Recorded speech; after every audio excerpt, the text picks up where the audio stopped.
नमः सिद्धेभ्यः।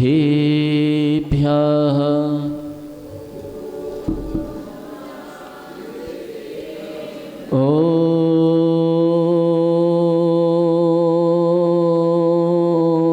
नमः सिद्धेभ्यः।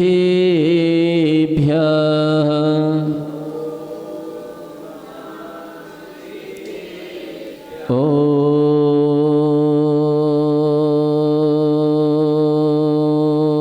नमः सिद्धेभ्यः।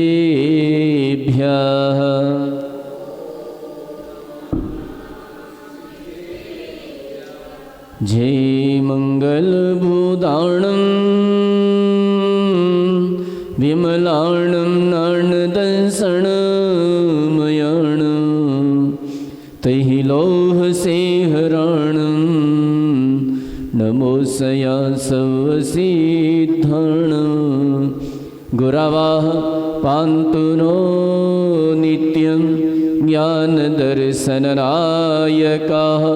चारित्रार्णवगम्भीरा मोक्षमार्गोपदेशकाः सरस्वती नमस्तुभ्यं वरदे कामरूपिणि प्रवचनारम्भं करिष्यामि सिद्धिर्भवतु मे सदा सिद्धिर्भवतु मे सदा सिद्धिर्भवतु मे सदा। बोलिए अनंतानंत सिद्ध परमेष्टि भगवान की।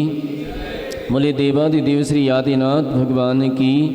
बोलिए देवादिदेव श्री महावीर भगवान की। परम पूजनीय संत श्रोमणी सूर्य गच्छाचार्य भगवान गुरुवर श्री विराग सागर जी गुरुदेव की। परम पूजनीय उच्चारणाचार्य भगवान गुरुवर श्री विनम्र सागर जी गुरुदेव की। अहिंसामयी जैन धर्म की।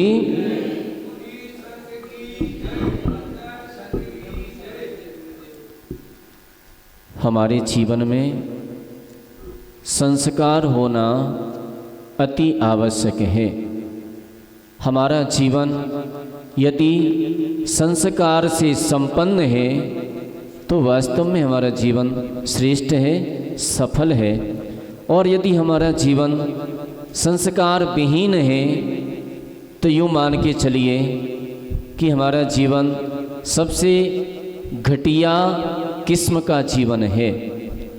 इसलिए हमारे संस्कार अति आवश्यक हैं। छोटे छोटे बच्चों में जो संस्कार पड़ जाते हैं, मान लीजिए छोटे बच्चे हैं और छोटे बच्चों में यदि मंदिर जाने के संस्कार अभी से पड़ जाते हैं, छोटे से ही पड़ जाते हैं, तो वे बड़े होकर के भले ही कहीं भी चले जाएं, लेकिन जब भी समय आएगा यदि मंदिर है तो उन्हें मंदिर जाने की जरूर याद आ जाएगी। यदि कदाचित ऐसे स्थान पर फंस गए हैं जहाँ पर मंदिर नहीं है, तब भी उन्हें उस वक्त पर, उस समय पर मंदिर जाने की याद अवश्य आ जाएगी। भले ही वह मंदिर जा पाएँ ना जा पाएँ, लेकिन उन भगवान का स्मरण जरूर कर लेंगे। इसलिए हमारे अंदर यदि बचपन से ही संस्कार आ जाते हैं, बचपन में संस्कार पड़ जाते हैं, वे संस्कार जीवन भर तक याद रहते हैं। यदि किसी के जीवन में चौका लगाने के संस्कार आ जाएं, आहार देने के संस्कार आ जाएं, तो ये संस्कार चाहे वो कहीं भी चला जाए, जैसे ही मुनि महाराज को देखेगा, जैसे ही गुरुओं को देखेगा, त्यागी वृत्तियों को देखेगा, तत्काल उसे याद आ जाएगा कि किस तरह से चौका लगाते हैं, किस तरह से मुनि महाराज को आहार देते हैं। उसके संस्कार जागृत हो जाएंगे। और यदि उसके अंदर बचपन से संस्कार नहीं पड़े हैं, आज अपन देखते हैं कि पहले मुनि महाराजों का आवागमन कम होता था। पहले कोई कहीं कदाचित मिल जाते, कोई एक आध मुनि महाराज, किसी समाज को चातुर्मास करने का अवसर मिल जाता। और वो भी कैसे मुनि महाराज, उनके पहले बहुत सारे कड़क नियम रहा करते थे। सूत्र जल का त्याग करवाएंगे और सूत्र जल का त्याग करवा के आहार ग्रहण करेंगे। तो तो उसमें उस समय कोई एक आध व्यक्ति समाज में से निकल कर के आते थे, कोई दो चार व्यक्ति समाज में से निकल कर के आते थे, और दो चार व्यक्ति ही आहार देना जानते थे, आहार की विधि जानते थे। शेष लोग नहीं जानते थे। शेष लोगों में वह संस्कार नहीं पड़ पाता था। लेकिन वर्तमान में आज हमारा ये पुण्य का उदय है, हमारा ये बड़ा सौभाग्य है कि हमें नगर नगर में, ग्राम ग्राम में, यत्र तत्र सर्वत्र आज हमें मुनि महाराजों के दर्शन हो पा रहे हैं। ये बड़ा ही सौभाग्य हमारा, पुण्य का उदय है। पहले समय में कई विद्वान हुए, कई पंडित हुए, और वह ये कहते कहते मर गए कि हमें निर्ग्रंथ गुरुओं के दर्शन कब हो पाएंगे। उनकी सारा जीवन निकल गया, लेकिन उन्हें निर्ग्रंथ गुरुओं के दर्शन नहीं हो पाए। आज हम सौभाग्यशाली हैं, और ऐसे महान आचार्यों का हमारे ऊपर उपकार है कि जिनकी असीम कृपा से आज हम साधुओं के दर्शन कर पा रहे हैं। और आज परम पूज्य आचार्य गुरुदेव विराग सागर जी महाराज, जिन्होंने एक थोड़ा सा उन्होंने नियम में थोड़ी सी छूट की, और उन्होंने अपने गुरुदेव से कहा था कि हम शुद्ध जल का त्याग नहीं, हम रात्रि भोजन का त्याग, आलू प्याज का त्याग आदि अवक्ष्य वस्तुओं का त्याग करवा के हम लोगों से आहार लेंगे। तो उन्होंने जैसे ही वह प्रक्रिया प्रारंभ की, तो आज बच्चे बच्चे जुड़ जाते हैं, हर व्यक्ति जुड़ने को तैयार हो जाता है, और एक ऐसी युवा बच्चों की एक ऐसी टीम बन जाती है कि उन्हें आहार देने के संस्कार पड़ जाते हैं। भले ही वो अभी थोड़ा सा त्याग करते हैं, भले ही किसी ने 1 साल का त्याग किया है, भले ही किसी ने 6 महीने का त्याग किया है, भले ही किसी ने 2 महीने का त्याग किया है, लेकिन आगे चल करके यही छोटे छोटे नियम बड़े बड़े नियम बन जाते हैं, और उन्हें आहार देने का संस्कार उनके जीवन में पड़ जाता है।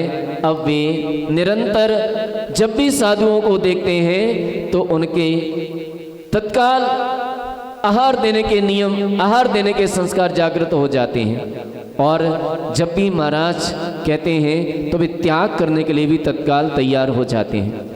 यदि कोई संस्कार देने में सक्षम है आज, चाहे वो युवा पीढ़ी हो, चाहे वो बच्चे हो, चाहे वृद्ध हो। अब वृद्धों में तो क्या संस्कार देंगे, उनके तो संस्कार पड़ चुके हैं, अब वो नहीं खत्म होंगे।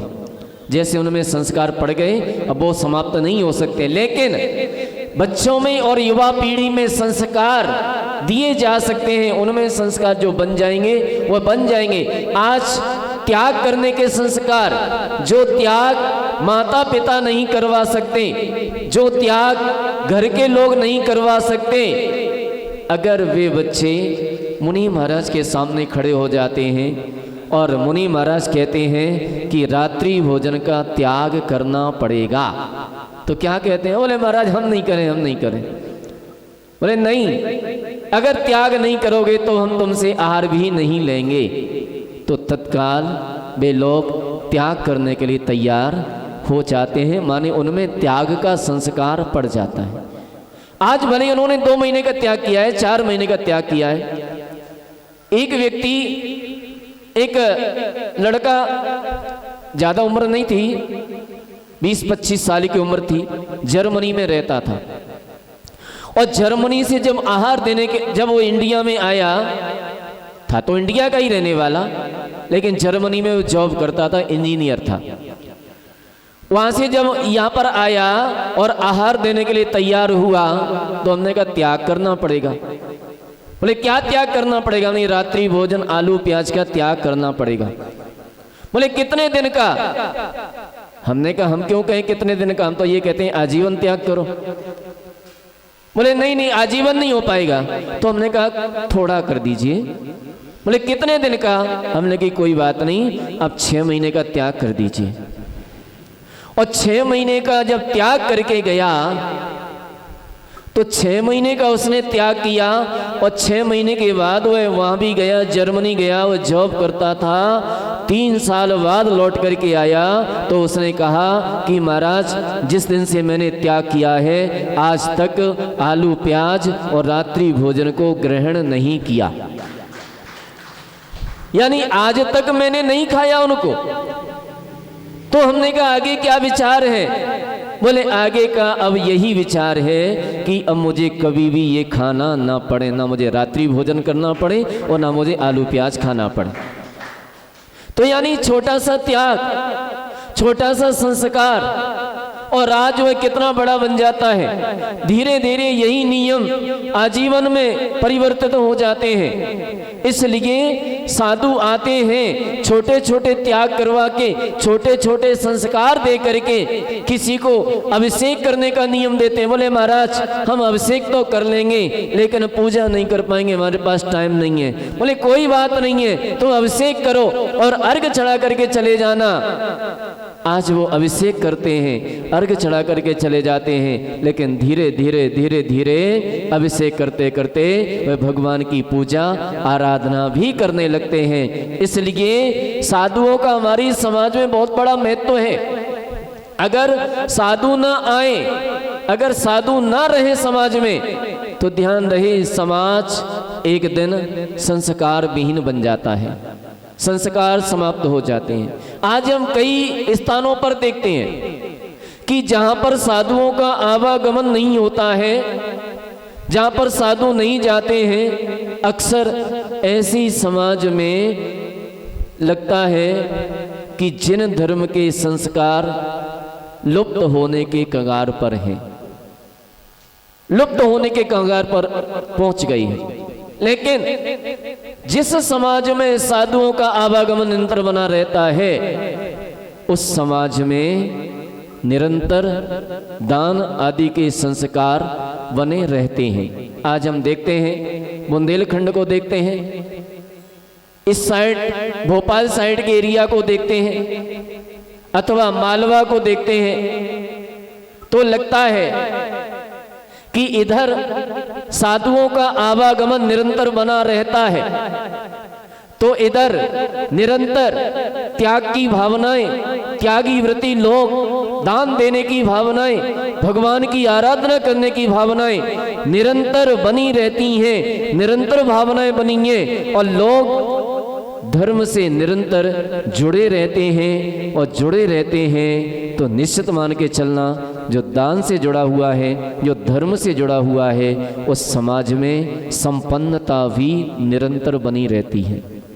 लेकिन जो धर्म से विमुख हो चुका है, दान देने से विमुख हो चुका है, उस समाज में संस्कार तो समाप्त होते ही होते हैं, उस समाज में संपन्नता भी समाप्त हो जाती है। क्योंकि समाज में संपन्नता, घर में संपन्नता मात्र आती है तो सिर्फ दान देने के माध्यम से आती है। जिस घर में दान दिया जाता है, जिस घर में साधुओं के आहार होते हैं, उस घर में कभी धन धान्य की कभी कमी नहीं आती।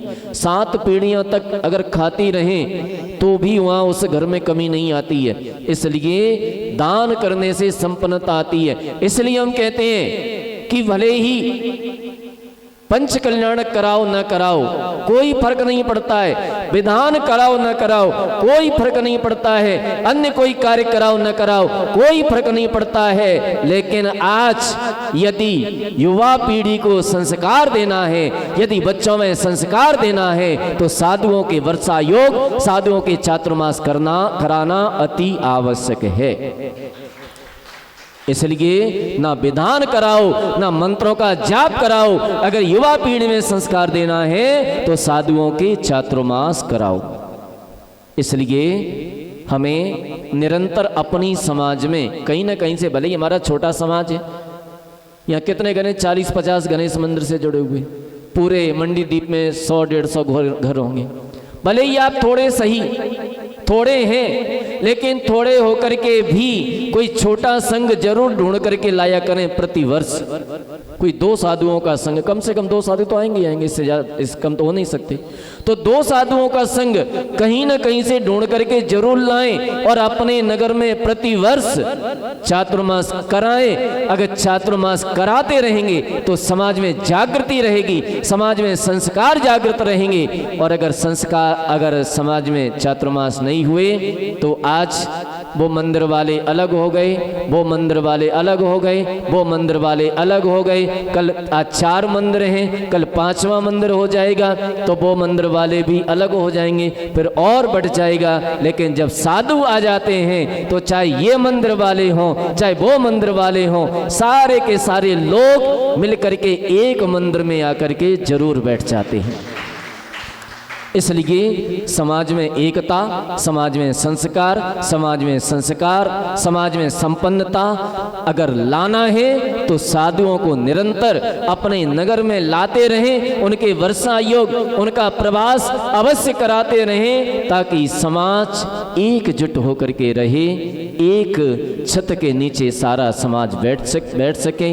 चूँकि समय अपना हो रहा है, मैं ज़्यादा कुछ ना कह करके आप लोगों से यही कहूँगा कि प्रतिवर्ष साधुओं को कहीं न कहीं से लाएं। आज हमें साधुओं के दर्शन सर्वत्र मिल रही हैं, कहीं न कहीं मिल जाते हैं। कोई संघ से निवेदन करें, कोई आचार्य महाराज से निवेदन करें कि हे आचार्य महाराज, कोई 2 साधु हमारे नगर के लिए भी भेज दीजिए, क्योंकि बड़े बड़े संघ हैं। आचार्य विराग सागर जी महाराज का कितना बड़ा संघ है, वहाँ जाएं। अभी आचार्य समय सागर जी महाराज का कितना बड़ा संघ है, वहाँ जाएं, वहाँ निवेदन करें और निवेदन करके वहाँ से साधुओं को ला करके हम अपने यहाँ पर प्रवास कराएं, तो और समाज में अच्छे अच्छे संस्कार और संपन्नता लाएं, समाज में एकता लाएं। इन्हीं पुनीत पवित्र भावनाओं के साथ बोले महावीर भगवान की